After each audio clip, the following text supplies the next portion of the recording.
Programang ito ay rated SPG. Striktong patnubay at gabay ng magulang ang kailangan. Maaaring may masiselang tema, lengguwahe, karahasan, sexual, horror o droga na hindi angkop sa mga bata.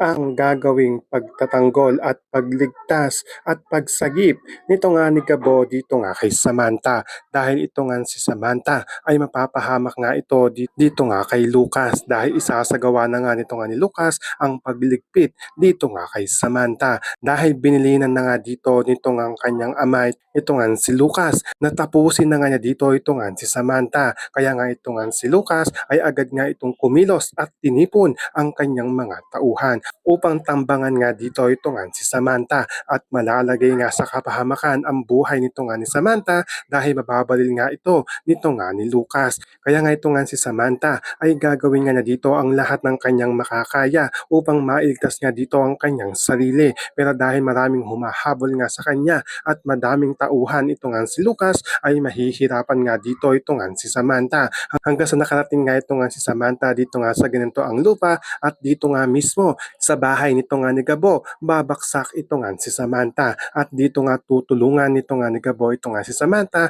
upang magpagaling nga ito at gamutin ang kanyang mga sugat. At habang nagpapahinga at natutulog nga ito nga si Samantha, dahil wala pa rin itong malay, ay binabantayan naman ito nito nga ni Gabo, at dahil namukaan nga nito nga ni Gabo kung sino nga ito nga babaeng nahulog sa kanilang bahay, dahil ito nga daw ang humalik nga daw sa kanya. Kaya masayang masaya nga dito ito nga si Gabo, dahil kasama nga niya sa kwarto ito nga si Samantha, at dito nga pagtatangka ang halikan nito nga ni Gabo ito nga si Samantha. So pakakaabangan nga natin dito ang pagligtas at pagsagip nito nga ni Gabo dito nga kay Samantha. Yan ang ating mga pakakatutukan at pakakaabangan dito nga lang sa Sigabo.